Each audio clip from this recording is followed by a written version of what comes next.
हाय, Insiders podcast में आप सबका स्वागत है। इत्र तो सबको ही खुशबू देता है, मज़ा तो तब आए जब कि किरदार में खुशबू हो। और आज हमारे साथ बहुत ही स्पेशल गेस्ट हैं जो कि केपी में और लाल किताब में महारत हासिल कर चुके हैं, जिन्हें कि CIL गुरु भी बोला जाता है। एक महान पर्सनैलिटी जो कि ज्योतिष में काफ़ी ज़्यादा लोगों को ट्रेन कर चुकी है। शायद हज़ारों लोग इनके बैचेस से लाल किताब की और केपी की जानकारी लेके आज खुद गुरु बने हुए हैं। तो स्वागत करते हैं CIL गुरु दीपक गुप्ता जी का। नमस्कार सर, कैसे हैं आप? नमस्कार। वेलकम टू आवर चैनल एंड आज आपका स्वागत है हमारे चैनल में। सर, अक्सर लाल किताब में दो वर्ड बहुत ज़्यादा यूज होते हैं, उनका प्रयोग बहुत ज़्यादा होता है, उम्दा और मंदा।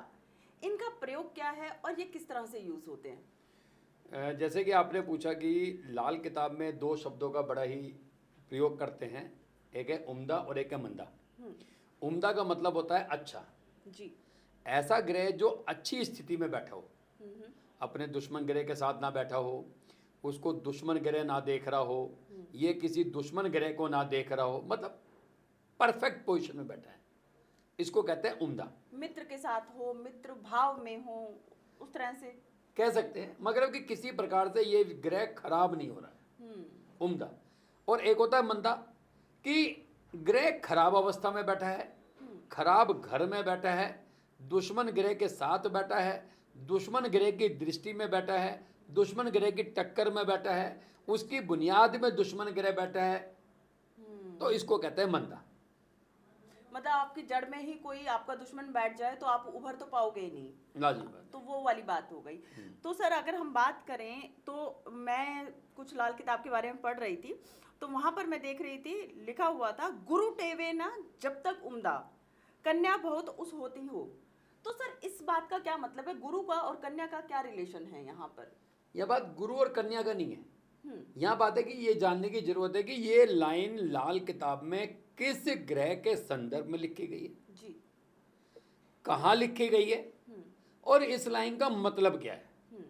तो सबसे पहले तो मैं ये बता दूं कि ये लाइन माननीय स्वर्गीय पंडित रूपचंद जोशी जी ने अपनी लाल किताब में लिखी है, और ये लाइन लिखी है केतु कुंडली के 5वें घर में बैठा हो उसके संदर्भ में ये लाइन लिखी है। लाइन थी, गुरु टेवे ना जब तक उम्दा, कन्या उस घर बहुत होती हो। यदि किसी व्यक्ति की कुंडली में केतु खाना नंबर 5 में बैठ जाए और उसकी कुंडली में बृहस्पति जब तक उम्दा नहीं है, अच्छा नहीं है, अच्छा बेस्ट हो नहीं गया। है, तब तक उसके घर में लड़कियां ज्यादा होंगी। अच्छे गुरु की पहचान क्या है सर यहाँ पर? जैसे कि मान लीजिए किसी का बृहस्पति पहले घर में बैठा है, अब पहले घर में बृहस्पति कहने को तो अच्छा है, मगर यहाँ पे एक लाइन बोली गई, इल्म राज तेरा खजाने की चाबी फकीरी मुकम्मल या देगा नवाबी। अगर व्यक्ति के पास मास्टर डिग्री नहीं है तो बृहस्पति अच्छा होते हुए भी खराब हो गया। बृहस्पति 5वें घर में अच्छा है, बृहस्पति चौथे घर में अच्छा है, तो 5वें घर में अच्छा है, चौथे घर में अच्छा है, 9वें घर में अच्छा है, 12वें घर में अच्छा है, दूसरे घर में अच्छा है।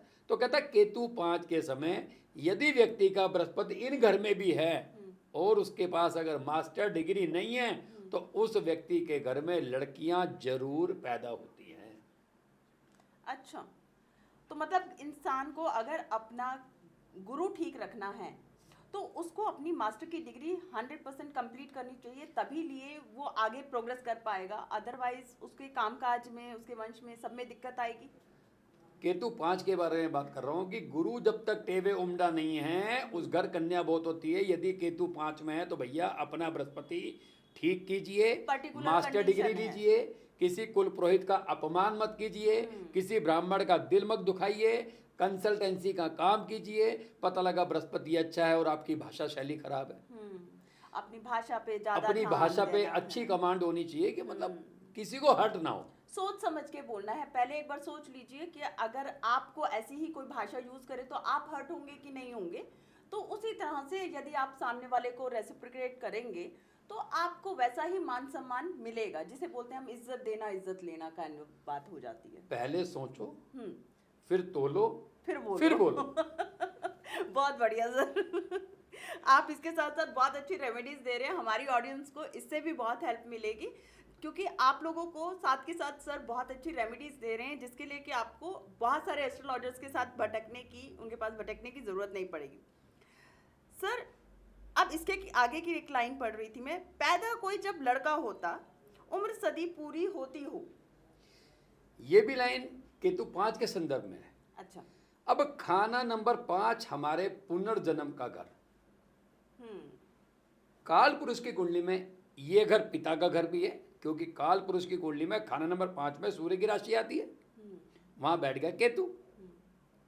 तो कहता है कि केतु 5 वाले के जब लड़का हो जाए तो इस व्यक्ति की सोशल लाइफ, फाइनेंशियल लाइफ, हर प्रकार की सवारी का सुख भोगने वाला व्यक्ति।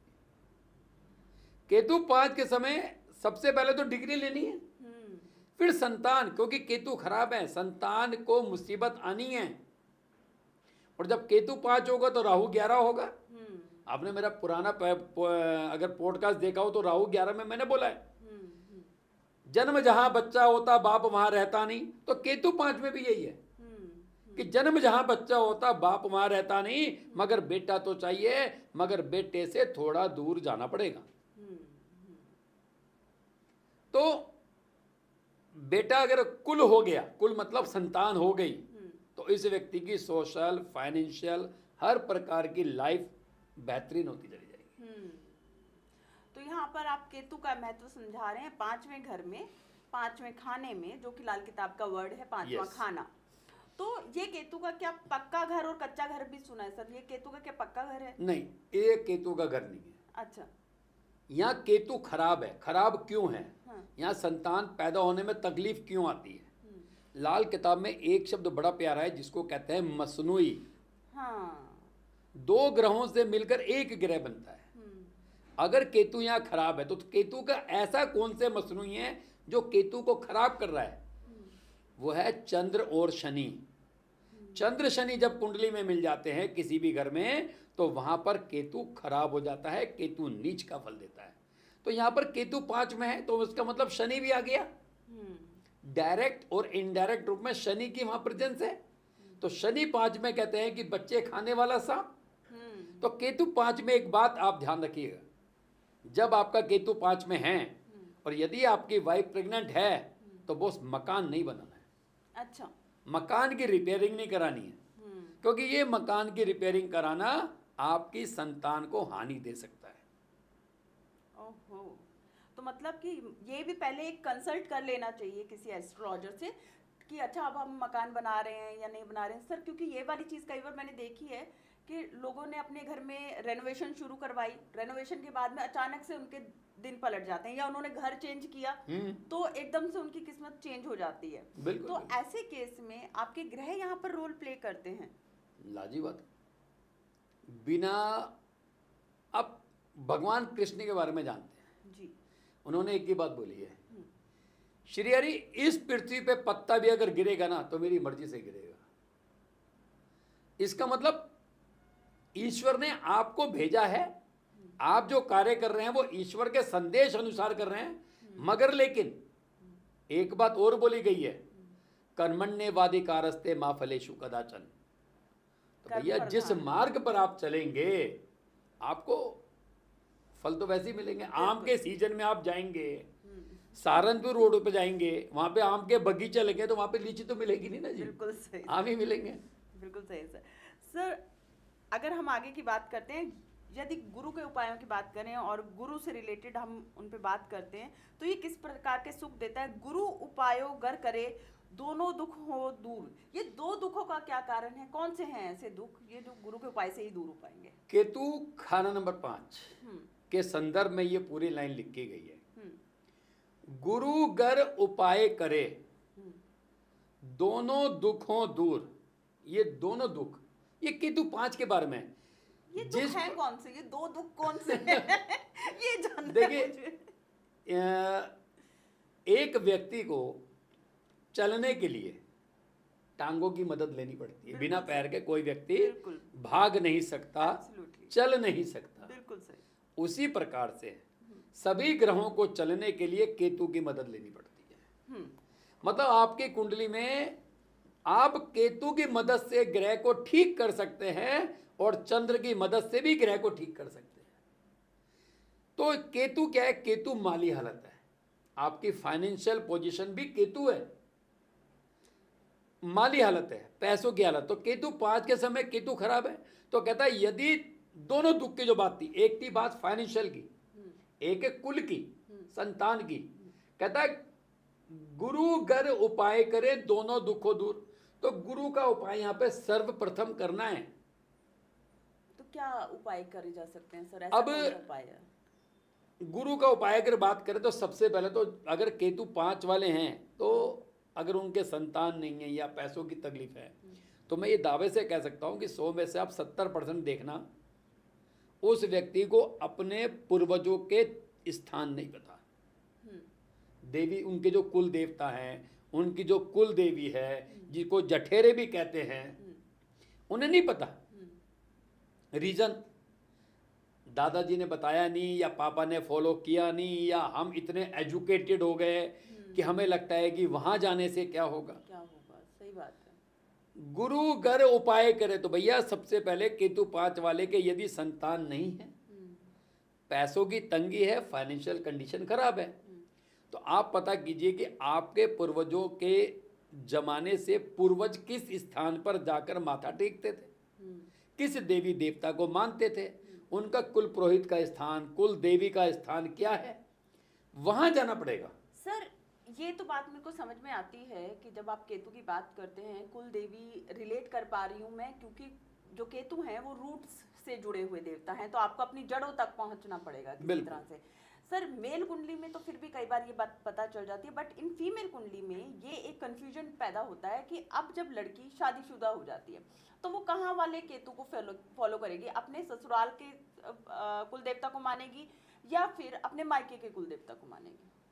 लड़की शादी के बाद जो संतान पैदा करेगी वो क्या अपने मायके के व्यक्ति के साथ या ससुराल वाले व्यक्ति के साथ? सर वो तो शादी तो ससुराल तभी बनेगा जब शादी तो लाजी बात है, केतु 5 यदि किसी लड़के का, तो उसको अपने पति के साइड वाली जगह जो होती है ना, वहां पे फॉलो करना, वहां पर फॉलो करना, उसको फॉलो। और अगर उन्हें वो पता चल जाता है, वो देवी या देवता उनके घर में स्थापित हो जाते हैं, तो ये आपका अपने आप में एक बहुत बड़ा उपाय हो जाता है। नहीं, स्थापित करना और उनकी जगह पर जाना। जब हम सनातन धर्म में जब हम पूजा करते हैं तो हम सभी देवी देवताओं का आह्वान करते हैं। हमारे जो कुल पुरोहित पंडित जी होते हैं वो उस पर काम करते हैं, पूजा करते हैं, हवन करते हैं, कथा वाचते हैं, फिर वो कहते हैं लास्ट में कि सभी देवी देवता अपने अपने स्थान पर विराजमान होइए, जब कभी हमारे को आवश्यकता होगी तो हम आपको दोबारा से आह्वान करेंगे। राइट। आपको बार बार उस जगह जाना है जहां पर आपके कुल पुरोहित का स्थान है। कुल पुरोहित का या कुल देवता का? कुल देवता का, कुल पुरोहित का, आपके खुद के जो पूर्वज जिस मंदिर को मानते हैं, जिस जगह को मानते हैं, अच्छा, उस जगह आपको जाना है। तो वहां पर जाने से आपकी जिंदगी के काफी जो परेशानियां हैं वो दूर हो जाती हैं। अब यहाँ पे एक लाइन थी, गुरु गर करे उपाय, तो गुरु का कौन सा उपाय है? ये तो मैंने बता दिया कि आपको वहां जाना पड़ेगा, वहां पे जाके माथा टेकना पड़ेगा, भूल चूक की माफी मांगनी पड़ेगी। गुरु गर करे उपाय, तो गुरु का उपाय क्या है? पीले रंग का कपड़ा लेना है जी, उसमें आप हल्दी भरिए, चने की दाल रखिए, पीली मिठाई रखिए जिसको पतीशा कहते हैं, पीला लड्डू भी रख सकते हैं, साथ में एक सोना रखना है, सोने का टुकड़ा।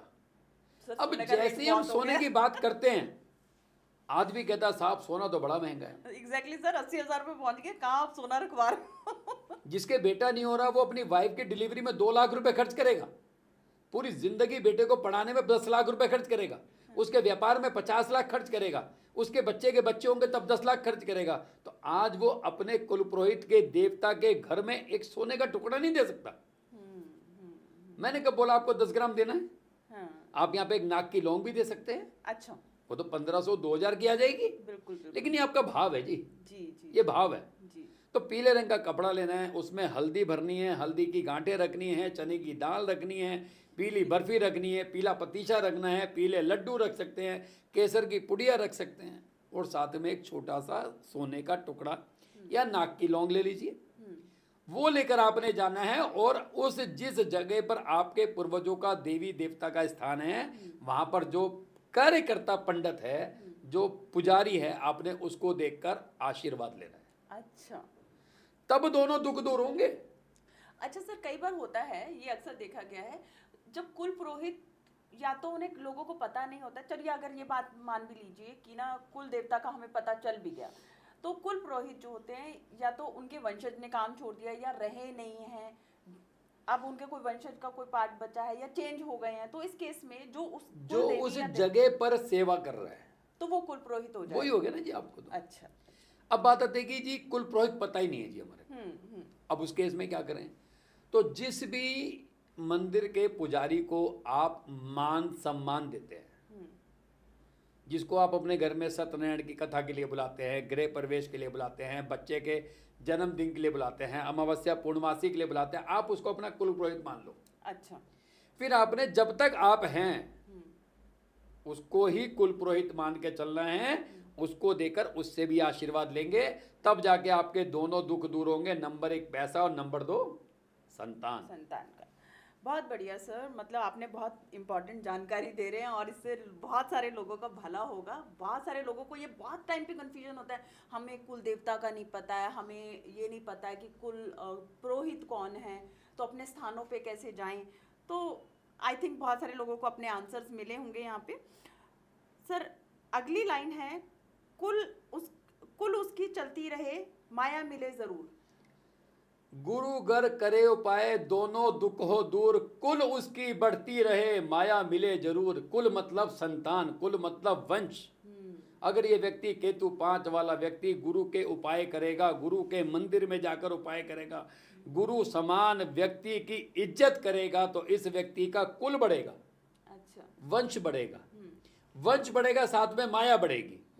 क्योंकि केतु 5 वाला जब तक धर्म में लीन नहीं होगा, धर्म को नहीं मानेगा, संतान नहीं होगी, तब तक इसको ना तो फाइनेंशियल सुख मिलेगा, ना ही सोशल सुख मिलेगा, वरना ये जीवन भर सोशल और फाइनेंशियल पारिवारिक सुख के लिए भटकता रहेगा। सर मेरा एक यहाँ पर क्वेश्चन है कि अगर इस केस में, मतलब कुछ लोगों के केसेस में ऐसा भी होगा, उन्हें नहीं पता है कि गुरु कहाँ, उनके कोई गुरु रहे हैं या नहीं रहे हैं, क्योंकि बहुत टाइम पे होता है, आज के टाइम हमारे दादाजी ने कभी कोई गुरु धारण किए थे या पिताजी ने किए थे, लेकिन आगे हम उन्हें फॉलो नहीं कर पाए। तो यदि आज हम उन्हें फॉलो नहीं कर पाए, लेकिन अब हम कोई गुरु धारण कर लें और उसे ही हम और हमारे बच्चे फॉलो करते चले जाएं, तो भी ये गुरु का उपाय है? देखिए, ये जो दिमाग है ना, अभी मैंने आपका एक पॉडकास्ट देखा था जिसमें प्रोग्रामिंग की बात थी। जी जी जी, साजन गलानी सर का प्रोग्रामिंग की बात थी जी। अब ईश्वर ने मुझे बनाया है, आपको बनाया, हर व्यक्ति को बनाया है, पूरा प्रोग्राम उसके अंदर है, सारा सॉफ्टवेयर उसके अंदर है जी। हम यहाँ तक लाते हैं, यहाँ तक लाते हैं, लेकिन यहाँ नहीं लाते। ट्रू। अगर हमने सुना, हमने बोला, हमने यहाँ नहीं भेजा, कमांड नहीं दी, हमने सुना है कि CIL गुरु जी कह रहे हैं कि अपने कुल पुरोहित के स्थान पे जाओ, सुना, वाइफ को बोला यार चलेंगे, भूल गए, यहाँ नहीं भेजा, हमने कमांड नहीं करी, प्रोग्रामिंग नहीं करी, अब जाओगे कैसे? बिल्कुल सही बात है। आपने किसी को भी अगर मान लिया, Action किसी तो को भी लेना ठान पड़ेगा। लिया कि भाई यही मेरा सर्वो सर्वा है, तो बस वहीं से आपका रास्ता खुल गया। बिल्कुल सही बात है सर। सर जो अब आप बात कह रहे हैं कि प्रोग्रामिंग है, तो ये जो प्रोग्रामिंग है basically that is also relate to guru. आपने सिस्टम में कोई एक फाइल बनाई, आपने सर्च में डाला तो वही फाइल खुलेगी जी। अब आपने फाइल तो बनाई थी डॉट की, अब आप डालोगे कैट तो फाइल खुलेगी? नहीं खुलेगी। इसका मतलब यह है कि जो आप चाहते हैं, जैसा आप करना चाहते हैं, ईश्वर ने आपको बुद्धिजीवी होने के नाते एक पेपर दे रखा है। लाल किताब में शुरू में एक बात कही गई थी, मनुष्य बंधा खुद लेख से अपनी, लेख विधाता कलम से हो, कलम चले खुद कर्म पे अपने, अक्ल किस्मत ना झगड़ा हो। अक्ल मतलब बुद्ध, किस्मत मतलब बृहस्पति। हम बात बृहस्पति की कर रहे हैं। अगर किसी व्यक्ति की कुंडली में डॉक्टर बनने का योग है, बाप बनने का योग है, जब तक वो शादी नहीं करेगा तो बाप कैसे बनेगा? पढ़ाई नहीं करेगा तो डॉक्टर कैसे बनेगा? इसका मतलब है कि आपको उस पे एक्शन लेना पड़ेगा ना जी। सर आजकल बाप तो लोग ऐसे बन जाते हैं, वो लेकिन तो बात चल रही है। लेकिन बाप बनने के लिए भी मिलना पड़ता है ना किसी से। जी अब ये तो है नहीं कि वो कमरे में बैठा और सुबह उठेगा जी मुझे बाप बनना है, सामने बच्चा होगा, फिर प्रोग्रामिंग करनी पड़ेगी। बिल्कुल सही तो बात। कहने का मतलब है अगर आपने कुछ सोचा है, एक्शन लेना पड़ेगा। कुछ सोचा है, कुछ बोला है, तो उसको आपको एक्सेप्ट करके उसके राह पे चलना पड़ेगा। बिल्कुल सही बात है सर। सर अब आप मुझे एक और चीज़ बताइए, ऐसे बहुत सारे लोग होंगे जिनको ये नहीं पता कि उनकी डेट ऑफ बर्थ क्या है, उन्हें नहीं पता अपने ग्रह कहाँ बैठे हैं, तो इस केस में लाल किताब कैसे हेल्प करती है और कैसे वो उपाय कर पाएंगे, किन लोगों से जाके मिलें जहाँ पर कि उनको उनकी प्रॉब्लम का सोल्यूशन मिले? देखिए सिचुएशन है जी, मेरे पास मेरी डेट ऑफ बर्थ नहीं है, मेरे पे बर्थ ऑफ टाइम नहीं है, प्लेस ऑफ बर्थ नहीं है। मेरी प्रॉब्लम है मेरे संतान नहीं हो रही। इसका मतलब कहीं ना कहीं दो ही ग्रह पीड़ित हैं आपके, बृहस्पति और केतु। संतान नहीं हो रही है या संतान होके मर गई है या बार बार एबॉर्ट कराना पड़ रहा है, इसका या मतलब कहने केतु में नहीं है। नहीं, कहने में तो फिर संतान होगी ना जी। हाँ। वो कहने में नहीं है, वो एक बात का विषय है। अच्छा। इसका मतलब केतु खराब है। अब केतु का मैंने समाधान दे दिया। आपकी कुंडली में केतु अच्छा भी है, मान लेता हूं, आपको नहीं पता ना, आप ही को तो नहीं पता, लेकिन चार्ट तो है जो ऊपर वाले को पता है। अगर आप मंदिर जा भी रहे हैं और अपने पूर्वजों के स्थान पे जा भी रहे हैं, वहां पे कुल पुरोहित को कुछ दे भी रहे हैं, तो नुकसान तो कुछ नहीं है। बिल्कुल सही बात है सर। इसी बहाने आप वहां पर जाएंगे, ये आपकी डेस्टिनी में लिखा है। जिस मार्ग से जाएंगे, रास्ते में खाएंगे पिएंगे, वो भी डेस्टिनी में लिखा है। मैं केवल आपको उस डेस्टिनी तक का रास्ता बता सकता हूं। सर मैंने आपकी बात मान ली, चलिए आपने अच्छे कर्म तो कर लिए, लेकिन अब आप मुझे यहाँ पर ये बताओ ऐसा क्या करें जिससे गुरु और केतु खराब नहीं हो किसी के? देखो इसका तो कोई समाधान नहीं है। ये तो सर मैंने अभी आपको उपाय बताया कि आप जाके कुलपुरोहित के मंदिर में जाइए और वहां पे दान दीजिए। पंडित जी ने बोला कि महाराज ऐसा है कि पीपल के पेड़ के चारों ओर मुझे ना मुंडेर लगवानी है। हाँ। आपने कहा पंडित जी पागल हो गए हो क्या, 5,000 का खर्चा। अब आप जिस भाव से गए थे वहां पे उसको 2,000 रुपए के सोने की नाक की लौंग दिया है, 500 रुपए का आपने सामान दे दिया, 15,000 रुपए का किराया लगा दिया। उसके बाद आप पंडित जी को अगर भला बुरा कह के आ गए तो आप क्या करोगे? ये सर, ये अभी आपने जो बात कही ना, ये बहुत टाइम पे होता है। लोग ना एस्ट्रोलॉजर्स के बारे में बोल देते हैं, अरे यार ये तो अपना बिजनेस चला रहा है, ये तो ठगने के लिए बैठे हुए हैं, ये तो अपना बिजनेस देख रहे हैं, या पंडित जी का तो अपना वो है, इन्होंने किया ही क्या, आए मंत्र पढ़े, हमारे को समझ में भी नहीं आए। चलो क्या इसका भी एक उदाहरण दे देते हाँ हैं। सर, ये प्लीज बताइए। रामायण किसने लिखी थी? वाल्मीकि जी ने। उन्होंने समाज को कैसी दी थी? फ्री दी थी, फ्री दी थी ना। बिल्कुल सही। तो क्या जब आप रामायण का पाठ घर में करते हैं वो फ्री पढ़ने आते हैं? नहीं सर। भागवत कथा किसने लिखी थी? सुखदेव जी ने। सुखदेव जी ने। उन्होंने समाज को फ्री दी थी। जी। जब आप भागवत कथा का पाठ कराते थे क्या फ्री में करने आते हैं? नहीं सर। पंडित रूपचंद जोशी जी ने लाल किताब लिखी, समाज को दी, फ्री में दी ना। अब आप क्या चाहते हैं? अब आप प्रिडिक्शन फ्री में दे दो। नहीं, हर व्यक्ति को रास्ता बताया जा सकता है, लेकिन उस रास्ते पे चलना बुद्धिजीवी होने के नाते आपका भी एक कर्तव्य बनता है। सर इसमें मैंने फील किया है और जो मैं समझती हूँ, शायद ये भी एक आपका, अगर आप एस्ट्रोलॉजर को दक्षिणा नहीं देते हैं या फिर जो भी आपकी क्षमता हो, मैं ये नहीं बोलती हूँ कि आप ज़रूरी एक फिक्स ही दीजिए, जबकि आज के टाइम पे वो ज़रूरी है, ठीक है, लेकिन अगर आप वो एनर्जी एक्सचेंज नहीं करते हैं तब भी आप पे क्या गुरु का कर्ज बनता है आपकी कुंडली में और आपके बच्चों को परेशान कर सकता है? देखिए बहुत छोटी बात है ये कि एस्ट्रोलॉजर फीस ज़्यादा मांग रहा है, कम मांग रहा है। अगर आपकी समस्या उसकी फीस से बड़ी है तो फिर वो फीस आपको चुभनी नहीं चाहिए। बिल्कुल सही बात है सर, बिल्कुल सही बात। अभी मेरे पास किसी ने हफ्ते 10 दिन पहले किसी का कॉल आया था कि मैंने आपका एक पॉडकास्ट देखा है, मुझे आपसे कंसल्ट करना है। तो मैंने कहा जी 6500 रुपये मेरी फीस है। वो कहने लगा सर कि मैं इतने पैसे तो अफोर्ड नहीं कर सकता। तो मैंने इसको बोला कि शायद आपकी समस्या मेरी फीस से छोटी है। तभी इसका मतलब है कि आप उस समस्या से अब तक लड़ते आ रहे हैं। पिछले आप मुझसे कह रहे हैं, वो कह रहे थे कि मैं 5-7 साल से परेशान हूँ, मतलब 5-7 साल से आप लड़ते आ रहे हैं। इसका मतलब आप उस समस्या से अभी और 5-7 साल लड़ सकते हैं। अगर आपने 5 साल पहले किसी से बात की होगी, शायद उसने आपसे 2100 रुपये मांगे होंगे, तब आपने 2100 नहीं दिए होंगे। हो सकता है उसने 500 मांगे होंगे, तब आपने 500 नहीं दिए होंगे।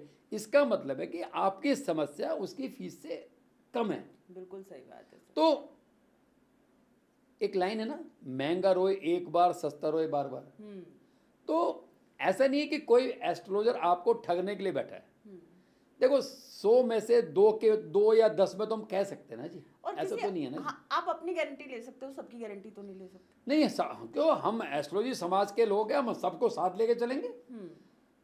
भाई अगर आज कोई एक सुनार दूसरे सुनार की दुकान पे पत्थर मार रहा है तो जिसकी सुनार की दुकान है उसका फर्ज बनता है कि उस व्यक्ति को रोके, क्योंकि अगला नंबर उसका भी है। सही बात है। अगला नंबर उसका भी है। ऐसा नहीं कि कोई गलत है, बस हर आदमी की अपनी अपनी कैलकुलेशन का एक तरीका है। ट्रू। सीधी सी बात है। अब आपको हार्ट की प्रॉब्लम है, आप 50 टेस्ट कराओगे, बाबा टेस्ट अपने लिए कराओगे ना, उसमें अगर कोई डायग्नोस निकलेगा तो फिर उसका ट्रीटमेंट कराओगे। हो सकता है कि आपकी वो 2000 5000 की फीस से आपकी समस्या उसमें ऐसी मिल जाए जिसका समाधान ऑटोमेटिकली है। आपको तो बढ़िया ही है। सर एक क्वेश्चन का जवाब दीजिएगा। आज के टाइम पे आप जानते हैं महंगाई इतनी हो चुकी है, रहने के लिए जगह है नहीं लोगों के पास, और सब लोगों की तमन्ना होती है कि अपना एक छोटा सा आशियाना हो जाए।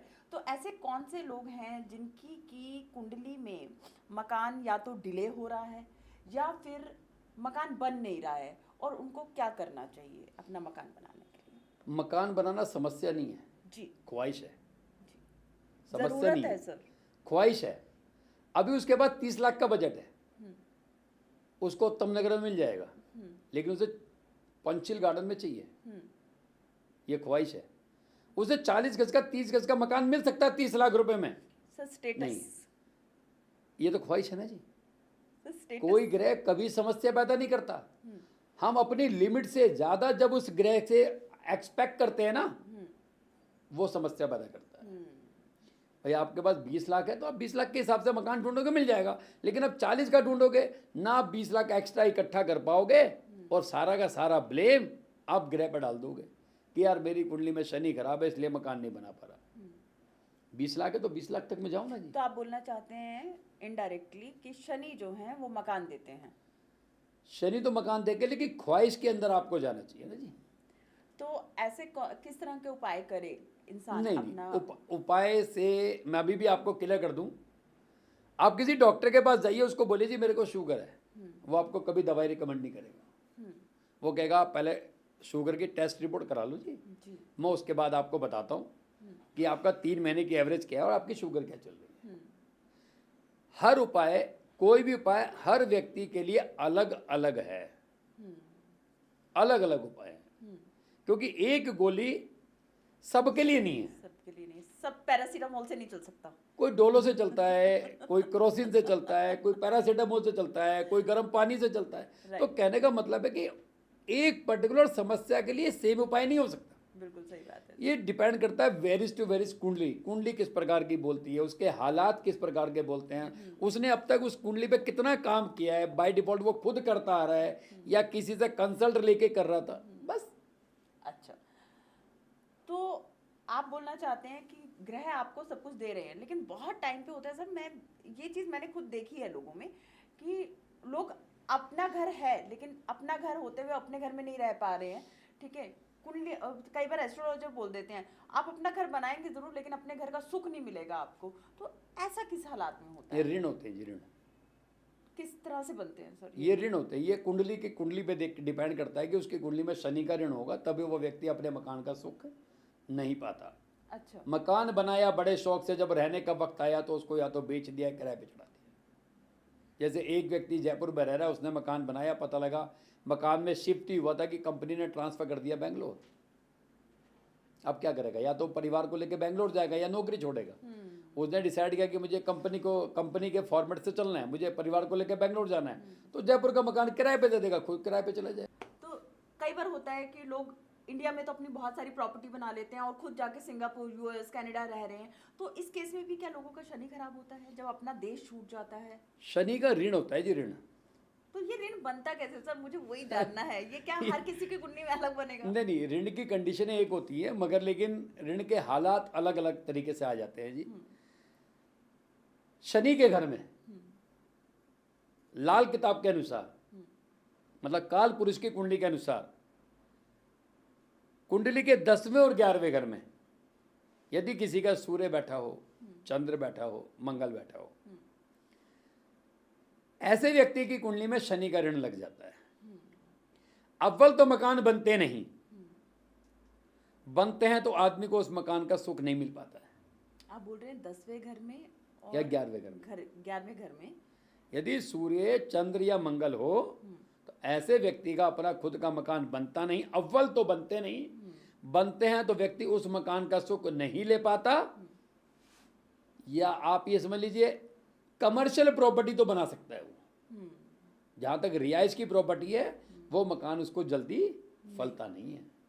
ऐसा कुछ होता है कि इतनी एज तक नहीं हो, क्योंकि मैंने कई बार लाल किताब में सुना है जब तक आप 48 साल के नहीं हो जाते तो आप अपना घर मत बनवाइए, नहीं तो आपको प्रॉब्लम आ जाएगी। तो ये किस कंडीशन में होता है? ये तो ग्रह टू ग्रह वेरी करता है जी। अच्छा, ऐसा नहीं है कि कोई स्पेशल पर्टिकुलर एक कोई कंडीशन है जिसकी वजह से हो, ये हर ग्रह के हिसाब से वेरी करता है। ये मतलब टिपिकली किसी पर्टिकुलर नहीं नहीं नहीं, ये पर्टिकुलर किसी को नहीं कह सकते कि भाई साहब आपके लिए 48 साल, आपके लिए 45 साल, आपके लिए 25 साल, ऐसा कहीं नहीं है। सर मुझे एक ना अपने मतलब मेरी शादी हुई थी और उस टाइम पे मेरे मदर इन लॉ ने बताया कि मेरे हस्बैंड के बारे में बोला हुआ था कि जब ये 36 इयर्स के होंगे तो इनके पिता की डेथ हो जाएगी। तो एग्जैक्टली वो हुआ था। तो how you predict this kind of event? दो बातें हैं जी। जी। अगर आपकी सास ने मान लो 15 साल की उम्र में किसी से पूछा कि भाई मेरे बेटे की कुंडली आप देखिए, और उसने व्यक्ति ने बोला कि भाई मुझे लगता है कि जब ये व्यक्ति 36 साल का होगा तब इसके फादर की डेथ हो जाएगी, इसकी दो ही कंडीशन है, या तो फादर की डेथ होगी या नहीं होगी। हो गई, इसका मतलब कि वो पंडित जेन्युइन था, और नहीं होती तो कि आप उस पंडित को ढूंढते कि भाई ये तो 37 का हो गया, इसके फादर को मारो, ढूंढते। नहीं तो सर फिर दो बातें हैं ना जी। प्रेडिक्शन गलत हो गई। नहीं, प्रेडिक्शन उसे कहते हैं कि साल 2 साल में क्या होने वाला है। अगर मैं आज आपको बोलूं कि भाई साहब आने वाले 25 साल बाद देखना लाल किले के बाहर आपका नाम लिखा होगा, और पता लगा कोई सूट की दुकान चलाता है, उसने सूट की दुकान पर नाम लिखा हुआ है आपका अंजलि साड़ी हाउस, तो क्या लाल किले के आगे आपका नाम लिख गया? नहीं ना। तो प्रेडिक्शन हमेशा, मैं हर व्यक्ति को यही कहना चाहूँगा, आप किसी व्यक्ति से कंसल्ट करें तो साल 2 साल के बारे में कंसल्ट करें ना। 15 साल बाद क्या होगा, 25 साल बाद क्या होगा जी, 30 साल बाद मैं करोड़पति बनूंगा। कहाँ 30 साल? आप डॉक्टर के पास जाते हैं, अपनी ब्लड की रिपोर्ट निकाली, डॉक्टर ने आपकी रिपोर्ट देखी, दवाई लिख के दे दी, 3 महीने बाद फिर आप शुगर चेक कराते हैं, 3 महीने बाद फिर आप थायराइड चेक कराते हैं, 6 महीने बाद आपका पूरा बॉडी चेक कराते हैं।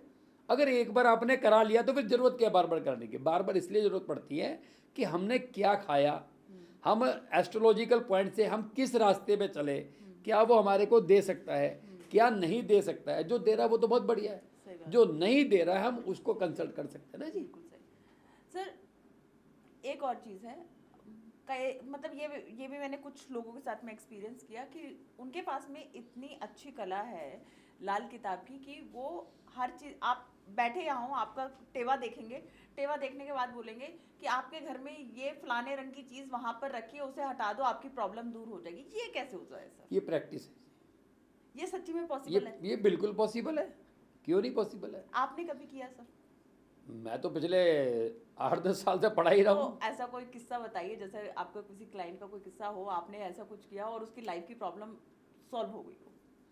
क्लाइंट की अपनी बात करते हैं। हाँ, अपने घर का तो सर पता होगा ना। नहीं, मैं देखो, ये जो मकान है ना, ये उस मकान के बारे में बात चल रही है जिस मकान में आपकी माता जी ने आपको 9 महीने पेट में रखा। अच्छा। जब आपका जन्म होता है तो आदमी उस मकान का नक्शा लेकर पैदा होता है जहां पे आपकी माता जी रही। सही बात है। अब उस जन्म के बाद से व्यक्ति ने 6 मकान बदल दिए और आज व्यक्ति 53 साल का। तो उसकी कुंडली से टेबे से देख के आप ये कैसे बता सकते हो? जब वो पैदा हुआ था उस समय उसके घर के नॉर्थ वेस्ट में टॉयलेट था, आज वो जहाँ रह रहा है वहाँ पे साउथ वेस्ट में टॉयलेट है। उस मकान में रहते हुए उसको 10 साल हो गए, वहाँ उसे तब तक तो प्रॉब्लम नहीं, आज प्रॉब्लम आई, तो आप कहाँ पे जाओगे?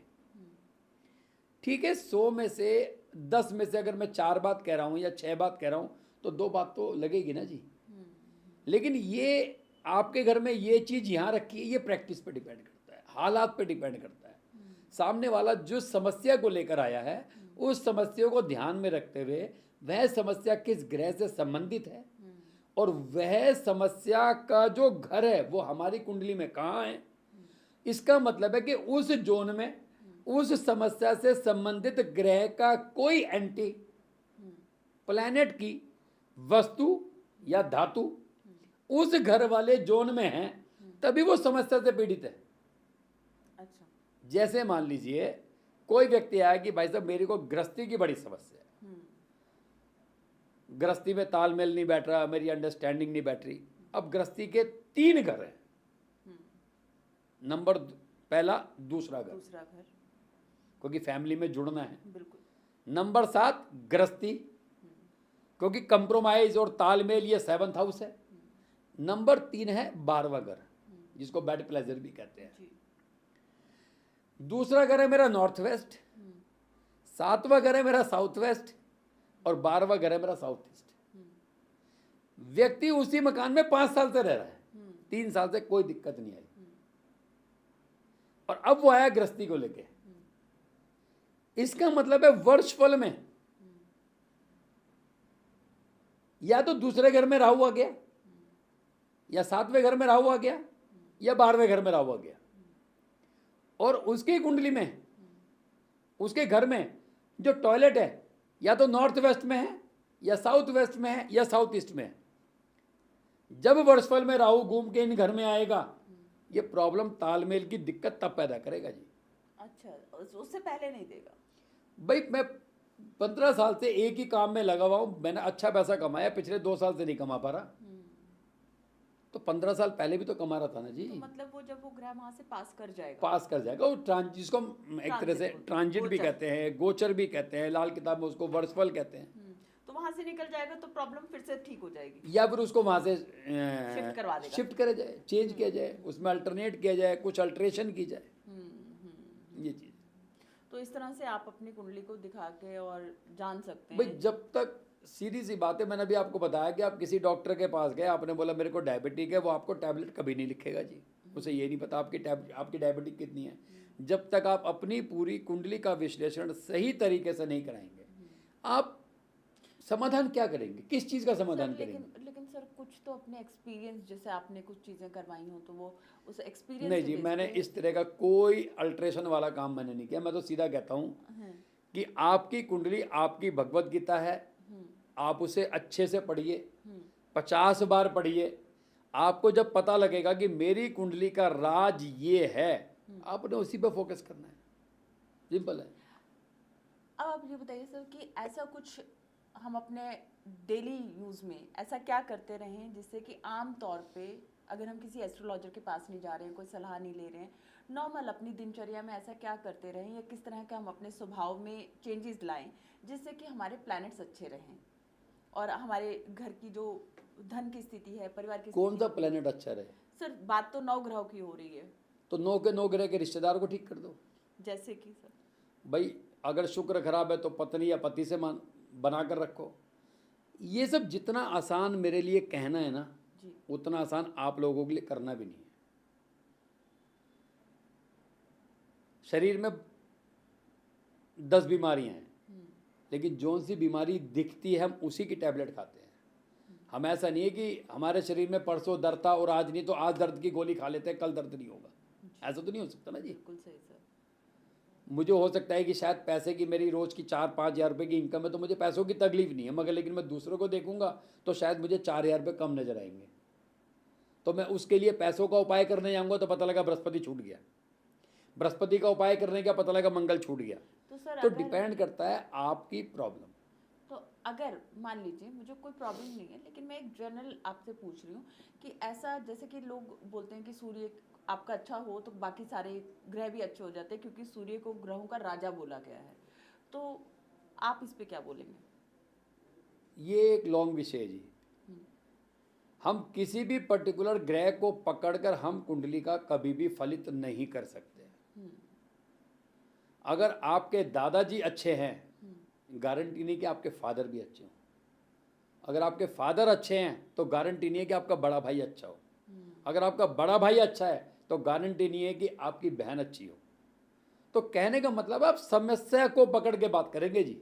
तो रूट कोज जानना जरूरी है। रूट कोज का मतलब ये है कि सीधी सी बात है, जब तक पूरी कुंडली का निष्कर्ष नहीं निकालोगे तब तक आप उपाय भी जितने मर्जी करते चले जाओ। सर क्योंकि मैं उपायों की बात इसलिए कर रही हूँ क्योंकि आजकल आपने बहुत सारा देखा होगा, तो लोग सोशल मीडिया पे बैठ के सूर्य के उपाय, राहु के उपाय कीजिए, जल दे दीजिए, चंदन का टीका लगा लीजिए, ये सारी चीज़ें कर रहे होते हैं। तो इसीलिए मैं जानना चाह रही हूँ कि ऐसा सिर्फ आमतौर पे हम अपनी दिनचर्या में करते रहते हैं, ये तो एक अच्छी चीज़ है, अच्छी हैबिट है, लेकिन या तो ऐसे कुछ चीज़ बताइए कि जो हम लोग नहीं करें बिल्कुल भी, ऐसे प्रोहिबिटिशंस की आपको दारू नहीं पीनी है, आपको सिगरेट नहीं पीनी है, इससे आपका ये ग्रह खराब हो जाएगा, या फिर ऐसा कोई उपाय जिससे कि ये आप कीजिए, आप अगर ये कर भी रहे हैं तो आप लिमिट में आपकी चीज़ें जो हैं बनी रहेंगी, मतलब हो सकता है टाइम लगे लेकिन आपके काम बनते रहेंगे काइंड ऑफ। जैसे मैं आपने बताया कि बहुत सारे रील्स हैं जिसमें उपाय मिलते हैं, हमें उनको फॉलो करना चाहिए, क्योंकि वो जो व्यक्ति बैठा है ना, बिना ज्ञान के तो बैठा नहीं है जी। मैं नहीं मानता, मान लो मैं एक व्यक्ति हूँ जो मैं नहीं मानता कि सूर्य को जल देने से कुछ होता है, लेकिन अचानक मैं खाली बैठा था, मैंने किसी की रील देखी, उसमें था कि अगर आप सूर्य को जल देते हैं तो आपका अच्छा समय आ जाएगा, और मैंने उसकी बात सुन के मान ली, और मान लो मैं किसी परेशानी में था, वो निकल गई, तो उनको भी उपाय को मानना चाहिए। ऐसा नहीं कि वो आपके साथ गलत कर रहे हैं, वो गलत नहीं कर रहे हैं, वो अपनी जगह बिल्कुल ठीक है, बशर्ते जब बात आती है पर्टिकुलर कुंडली की, तो आप इसको किसी अच्छे व्यक्ति से विश्लेषण करवाएं, तब सही जगह पे जाएं। सर एक कुंडली के विश्लेषण में एक्चुअल में अगर उसको डिटेल में देखा जाए तो आपके हिसाब से कितना समय लगता है? क्योंकि अगर हम आमतौर पे देखें तो आज के टाइम पे सबके पास में बहुत सारी ऐप्स हैं, हम लोग फ़ोन पे 2 मिनट में कॉल करते हैं और इमीडिएटली बोलते हैं कि बता दीजिए, और वो आंसर दे भी देते हैं कि 5-10 मिनट में, क्योंकि टाइम के हिसाब से चल रहा है, पर मिनट कॉल चल रही है, तो वहाँ पर हो जाता है। बट आपके हिसाब से, क्योंकि आपका काफ़ी सालों का एक्सपीरियंस है, उस एक्सपीरियंस के बेस पे आपने शायद मैं लाखों तो नहीं बोलती लेकिन हजारों कुंडलियां तो आपने देख ही ली होंगी, तो आपको उतना एक्सपीरियंस तो है कि एक कुंडली का प्रॉपर विश्लेषण करने में कितना समय लगता है? देखिए जी, अगर मैं अपनी बात करूं तो मुझे एक कुंडली का प्रॉपर विश्लेषण करने में कम से कम 6 से 7 घंटे लगते हैं। अच्छा। और 6 से 7 घंटे में एक साथ तो टाइम नहीं दे सकता जी। मुझे भी कम से कम उसमें 2 या 3 या 4 ब्रेक करता हूँ। ठीक है जी, मतलब कि एक दिन आप मोटा मोटा मान लो किसी भी कुंडली पे सही तरीके से काम करने के लिए, जिसमें मैं अपने हाथ से टाइप करता हूँ, फिर उसके बाद में जूम पर या पर्सनली मीटिंग करके 1 से 1.5 घंटे का सेशन में उनको कंसल्टेंसी का देता हूँ। अच्छा। 5 मिनट में या 10 मिनट में या आधे घंटे में आपकी कुंडली का विश्लेषण नहीं किया जा सकता। जब डॉक्टर लाल पैथ लैब शुगर का टेस्ट करने के लिए सुबह ब्लड लेके शाम को रिपोर्ट दे सकता है, जिसमें तो शुगर का टेस्ट हाथ का इंस्टेंट पता लग जाता है जी, तो हम डॉक्टर लाल पैथ लैब से कम थोड़ी हैं। हमें भी तो टाइम चाहिए, बिल्कुल सही, प्रॉपर टाइम चाहिए। एग्जैक्टली। और देखो आज का जो युवा है ना, आज का जो यूथ है, या आज की जो जनरेशन है, या आज के जो मेरे माता पिता की एज के जो लोग हैं, सब एजुकेटेड है जी। सबको पता है कि सामने वाला व्यक्ति जब बात करता है कि आपका राहु खराब है, आपका शुक्र खराब है, तो वो व्यक्ति जानता है कि खराब की परिभाषा क्या है जी। हम किसी व्यक्ति को बेवकूफ़ नहीं बना सकते। हर व्यक्ति को लॉजिक चाहिए, और लॉजिक तभी मिलेगा जब हम पूरी डिटेल पे काम करेंगे। सर आपको काफ़ी साल हो गए शायद सिखाते हुए, इसीलिए लोग आपको CIL गुरु भी बोलते हैं, बिकॉज आपने KP को भी डिटेल में पढ़ा है, लाल किताब को भी डिटेल में पढ़ा है।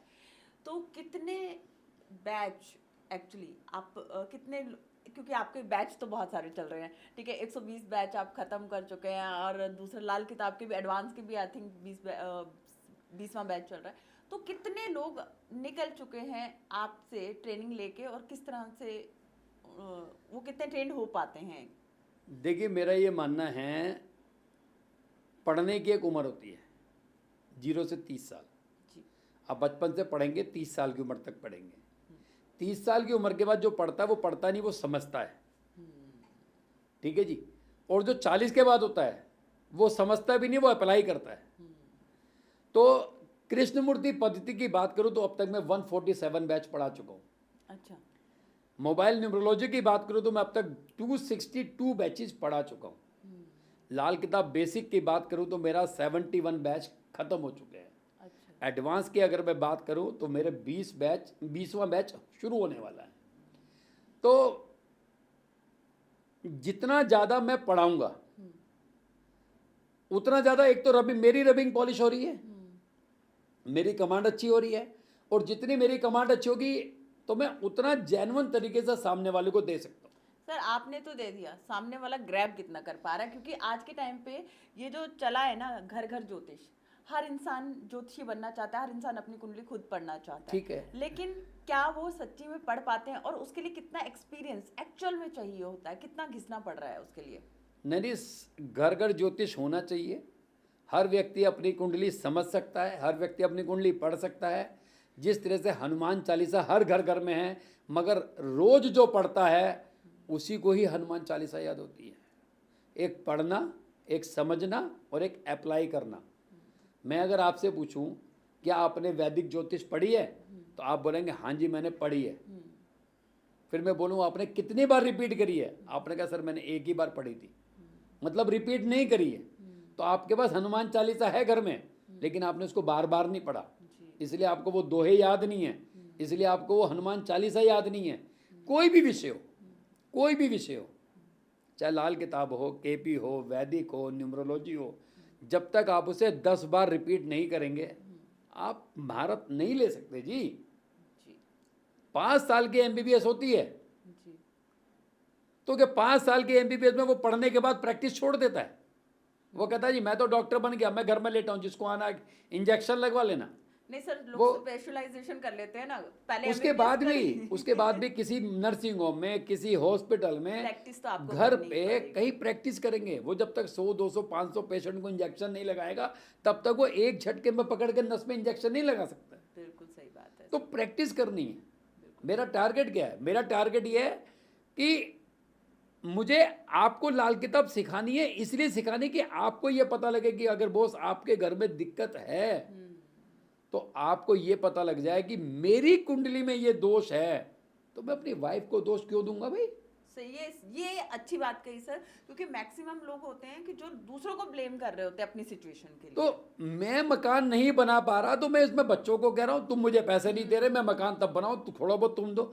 अरे भाई तेरी कुंडली में ऋण लगा है, तेरे बच्चों की कुंडली में नहीं है, तू पैसा उनको दे देना, शायद तेरे बच्चे मकान बना ले। तो हमें केवल इतनी जानकारी देनी है आप लोगों को क्लास के माध्यम से कि आप अपनी कुंडली अगर समझ गए, मान लो एक रफली एक एस्टिमेट आइडिया लेते हैं, मान लो 75,000 रुपये फीस है, आपने समझ लिया। अरे बोस 75,000 में आप अपनी कुंडली समझ गए, इससे सस्ता सौदा कहाँ है? सही बात है। वरना पूरी जिंदगी में कहीं किसी को 5,000, किसी को 15,000, किसी को 2,500, किसी को 1,100 देंगे, अंत में फिर अधूरे के अधूरे। अगर हम उस चीज़ को समझ ही लेते हैं तो फिर तो हम किसी पे ब्लेम नहीं कर सकते। हम दवाई टाइम टू टाइम ले सकते हैं, रेमेडीज टाइम टू टाइम कर सकते हैं। बिल्कुल सही सीधी सी बात। तो sir thank you very much, आपने आज बहुत अच्छी जानकारी दी। एंड मैं आपसे रिक्वेस्ट करूंगी अगर आपके पास जब भी समय हो तो आप न्यूमरोलॉजी की आपने बात की है, तो नेक्स्ट एपिसोड जो है आप न्यूमरोलॉजी पे और एक एक नंबर को कैसे डिटेल में आप बता सकते हैं, तो उस पर भी ज़रूर बात कीजिएगा। बिल्कुल बिल्कुल। Thank you very much sir. Thank you ji.